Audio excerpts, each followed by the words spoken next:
Ina, Illinois, a town so small the silence carries weight, where headlights are noticed, where strangers linger in the memory of its residents.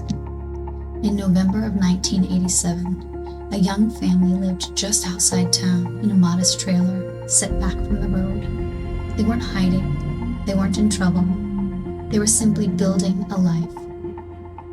And then one morning, their home was entered, and what was found inside would fracture an entire community.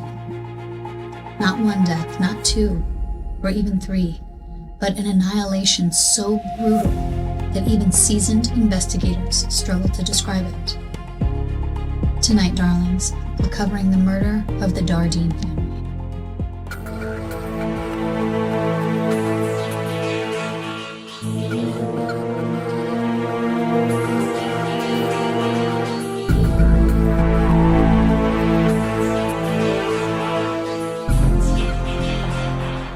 Welcome back to RIP, where we do a deep dive into unsolved murder cases, the ones that linger, the ones that haunt, and the ones that still demand answers.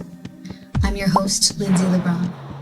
Before we begin, I want to thank our show producers, Chicken Wrap Entertainment, whose commitment to integrity and care allows us to cover these cases with the accuracy and reverence they deserve. Darlings, this episode requires focus. There has been misinformation around this case for decades. And tonight we are staying with what is documented, verified, and known. And we are asking why, even with that clarity, justice never came. The Dardeen family lived just outside Ina, Illinois. Russell Keith Dardeen, 29 years old, Ruby Elaine Dardeen, 30 years old, both preferring to go by their middle names, Keith and Elaine, and that's how they'll be presented in the rest of this case. They lived with their son Peter, aged 2 years old, and Elaine was pregnant, nearing the end of her term. Keith worked at a nearby power plant, and Elaine stayed home with Peter. Friends described them as quiet, kind, and devoted. They had no known enemies, no criminal ties, no history of conflict, which makes what happened next impossible to comprehend. On November 18, 1987, relatives became concerned after failing to reach the family. Keith, who had been very notably a family man and who had been awfully industrious, working extra shifts, going so far as to sell extra soda cans at work to save money for his son's college fund, had not turned up to work. So not only was the family concerned, but everyone that he worked with was concerned. And ultimately, it was his father who drove with authorities to the Dardeen trailer. There they encountered a scene of extreme violence. Inside they found Elaine Dardeen, tied, gagged, and deceased. Peter Dardeen found in the same condition, tied, gagged, and deceased in the master bed. Elaine, again nearing the end of the term of her pregnancy, had been beaten so severely she went into labor during the attack. Her baby, a little girl who was reportedly going to be named Casey, was actually delivered during the assault and then subsequently beaten to death. These victims were found inside the home, and the brutality was staggering, the likes of which the police force that responded to this scene were entirely unprepared for, and they had never seen anything quite so devastatingly brutal. The violence in this trailer was very clearly prolonged, and the scene suggested rage, not robbery, not an opportunistic kill, but a very deliberate act of heinous rage. Notably, the father was missing. Keith was not in the trailer and was not deceased. However, he was maybe one of the worst discoveries yet to come. Keith Dardeen was not inside the trailer, and the family's vehicle was also missing. As such, the police were forced to put out an APB on Keith as well as the vehicle to try to find him, and they were forced to immediately consider him a suspect. Though everyone they spoke to neighbors, friends, relatives of the family maintained that this is entirely outside of the realm of possibility for Keith. He was a very obviously devoted family man. All of the actions in his world were committed to raising his beautiful family. And in fact, he had been concerned over the past year that in Ena in Jefferson County, the crime rate was beginning to escalate. There had been an unusual number of murders that had taken place over the last 12 months. And as such, he had decided he was going to move his family back to Mount Carmel, Illinois, where he was raised. He mentioned this to his mother, who met this notion with a little bit of resistance. She said, "Why would you leave this good job, this good amount of money that you're making," knowing that they had such financial goals for their family and that they were really trying to set their children up for success. But he maintained his position, stating that the family safety was far more important to him. Even if he lost work, he wanted to move his family. This is a particularly devastating bit of intuition that Keith noticed, and he really needed to get out of there, and he just didn't realize quite how much. He had gone so far as to put their small trailer up for sale, so they were really going. But I'm so sorry, back to the plot. At the crime scene, the mother and the son and the newly born baby had been found brutally beaten to death, though there was no signs of sexual assault of the female. But the brutality was just staggering. And Keith was missing. So police are looking everywhere for him. The entire community is on edge upon learning of this egregious discovery. And by the next morning, Keith's body is found in a field just 1 mile away. He had been beaten, murdered, and shot in the head and face several times. But the next bit is maybe the most ghastly of all. At some point, he had been dismembered. His, I don't know how to say this. His genitalia had been removed from his body. And this separation from the crime scene matters tremendously because it suggests movement, time, control, and an intention beyond panic. This was not just a crime that unfolded in moments.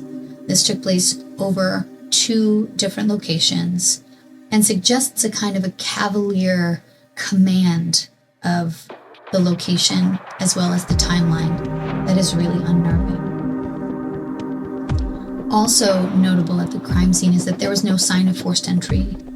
There was no ransacking. There were money and valuables left behind. And there are some conflicting reports about this, but the weapon, the murder weapon, was believed to be a blunt object and possibly even a baseball bat that, again, by some accounts was rumored to be the baseball bat that Keith gave to his young son Peter earlier that year. But this is not conclusively reported. Also of note, in 1987, DNA testing was not available. Evidence that might be decisive today could certainly not have been utilized back then.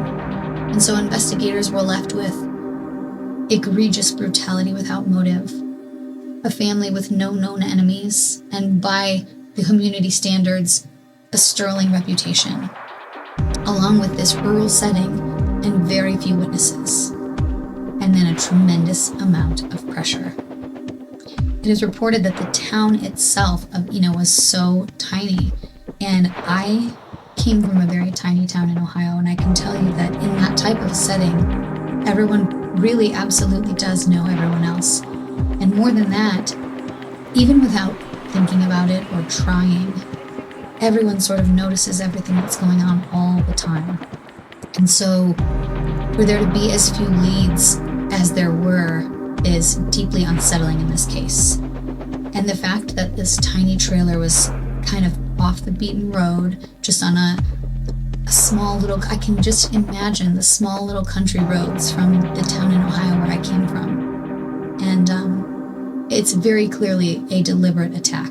There's no chance that this was just an opportunistic kill by someone wandering by. So time goes on, and the case begins to slip into obscurity. And as the case gains notoriety, there are actually multiple serial killers who later confessed to these murders, including Tommy Lynn Sells and Keith Hunter Jesperson, the so-called happy face killer. However, none of the confessions matched the actual facts of the case. The details were wrong. The timelines didn't align. The knowledge of the crime scene was superficial. In essence, these were false confessions, and they caused lasting damage. There were a great many, particularly in the case of Sells, there were a great many conflicting statements he made. He mentioned to the police that he had raped Elaine, but we know from the autopsy report that that was not true. So, as much as this community wanted to wrap this case up and have an answer for this level of violence, nothing quite fit. And once this case became a serial killer story, the investigation lost its center entirely. Instead of focusing on local knowledge, who had access, the family's extended network, who had opportunity to do such a thing, and behavioral red flags, the investigation chased notoriety. Ena is not a place you stumble into. I can't say that strongly enough. The trailer was remote. The roads were dark and unpopulated, which made it possible for the violence in this case to be sustained to such an extended degree. This crime required familiarity, not just strength. For me, this case didn't fail because evidence was weak. It failed because the truth was uncomfortable. An entire family annihilated without theft, without motive. A father moved, dismembered, and murdered elsewhere. A pregnant woman beaten into labor. And a child killed in his own home at 2 years old. These are not the actions of a passing monster. They are the actions of someone who felt entitled to that space and confident that they would never be named. The Dardine family murders remain unsolved to this day. The case is still open, and if you have any information, no matter how old, no matter how seemingly insignificant, it matters.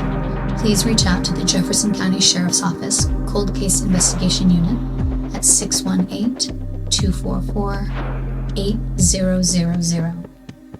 Time does not erase responsibility. Also, just a quick note about serial killer mythology. I really believe in our popular culture that fetishizing serial killers harms cases. False confessions distract investigators, and they center perpetrators, not victims. They turn real families into mythology, and they turn these heinous acts that these serial killers perpetuate into legend. And justice is not found in notoriety. It's found in truth. 4 lives brutally erased. A town left with silence that deafens. And a case still waiting for courage and closure. Thank you, my darlings, for staying with me and for valuing accuracy as well as empathy.